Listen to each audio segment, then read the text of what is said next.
I have to fart. It happened. I've gum in my mouth. It's really rude when you're doing a presentation for the world. You know, it's really weird. I put chapstick on for this. Okay, that part's not weird. I put perfume on. You can't smell me. I had a rough weekend and I cried. I had one of those like very clarifying cries, like an exfoliating cry. Like my brain got scrubbed. Like the heels of my brain, I had like a pumice stone on them.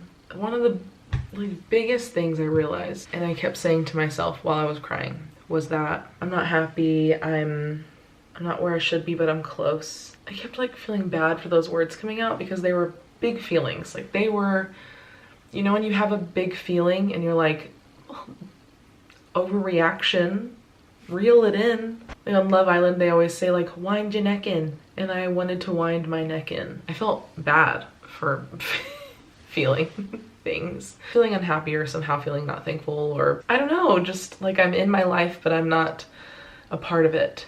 And that's just what a really sad day can do.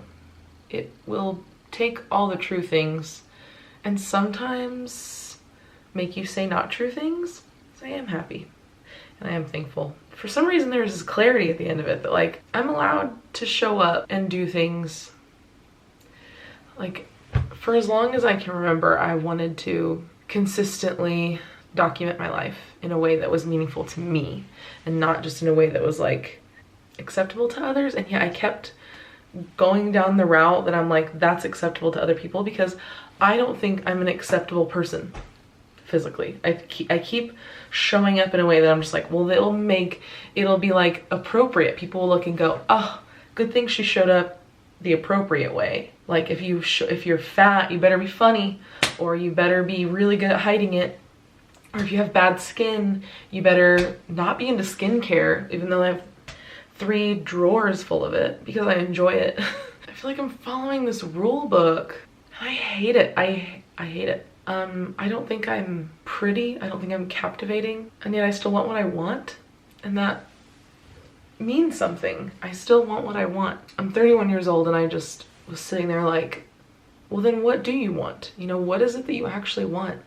I couldn't answer that question. But I know there's no way to get what you want, to learn what you want, unless you try things, unless you're not afraid to try things. And right now I'm afraid. And I have been for a long, long time. I've been really afraid. And I need to face my fear. 2.5 years ago, I wasn't even a copywriter. And I said yes to that. And it was so hard for a whole year to learn how to do that job, how to not suck. And I started out knowing that I would suck for a little bit. For a long time, it felt. Back up.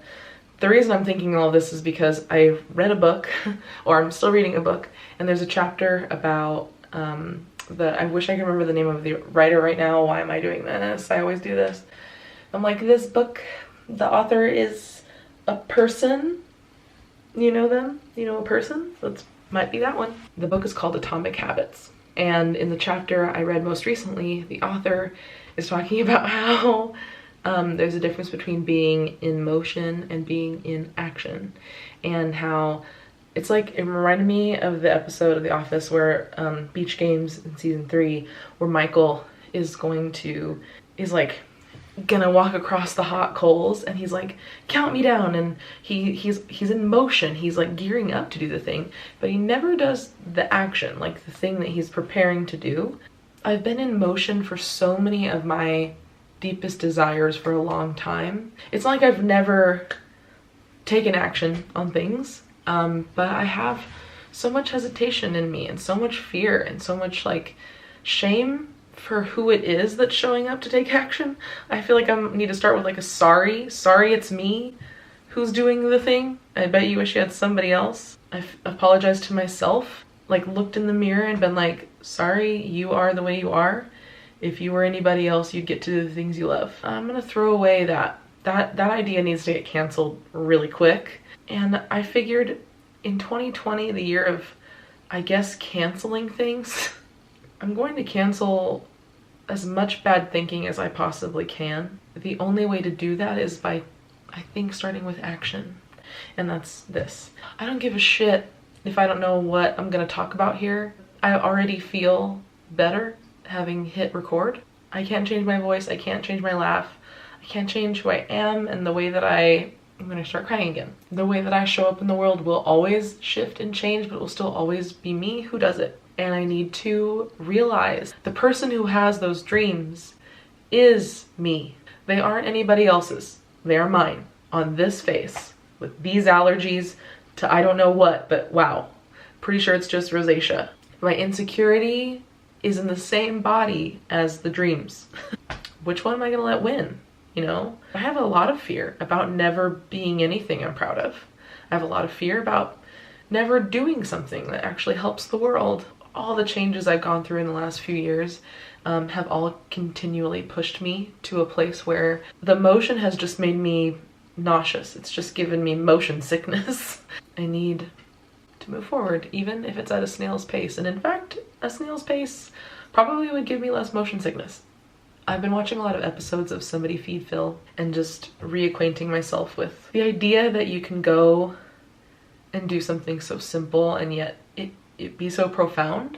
It's just a funny guy eating in different places. A funny guy who cares about people eating in different places. And I need to think that simply on behalf of myself. And I want to start bravely showing up as me, even if I'm the only one who cares.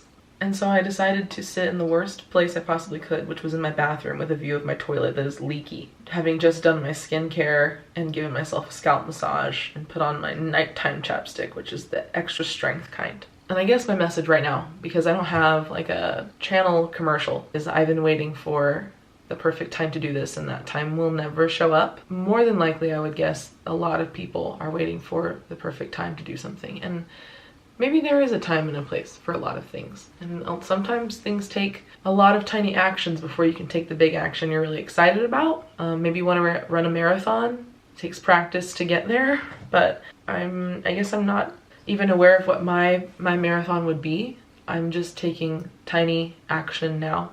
If you want to join me on taking tiny, weird, imperfect, kind of shitty action, let's do it. Like if I were to start training for a real marathon tomorrow, it would look like a couple laps around the block of me walking fast, maybe fast, and I'd be mad about it. But it's action. It's how you get anywhere. And if you'd rather just watch me try, that's good too. What do I have to cheers with? Let's use my serum. Here's to sucking real bad, disliking yourself a little bit, but doing the thing anyways because you want to. I have no idea what's coming. I do need to fix the leaky toilet. Not tonight. It is 9:18 on Sunday, December 6th. I am beginning a new journey. A lot of journeys began this year, and this is just one of them. See you soon. Probably not in my bathroom.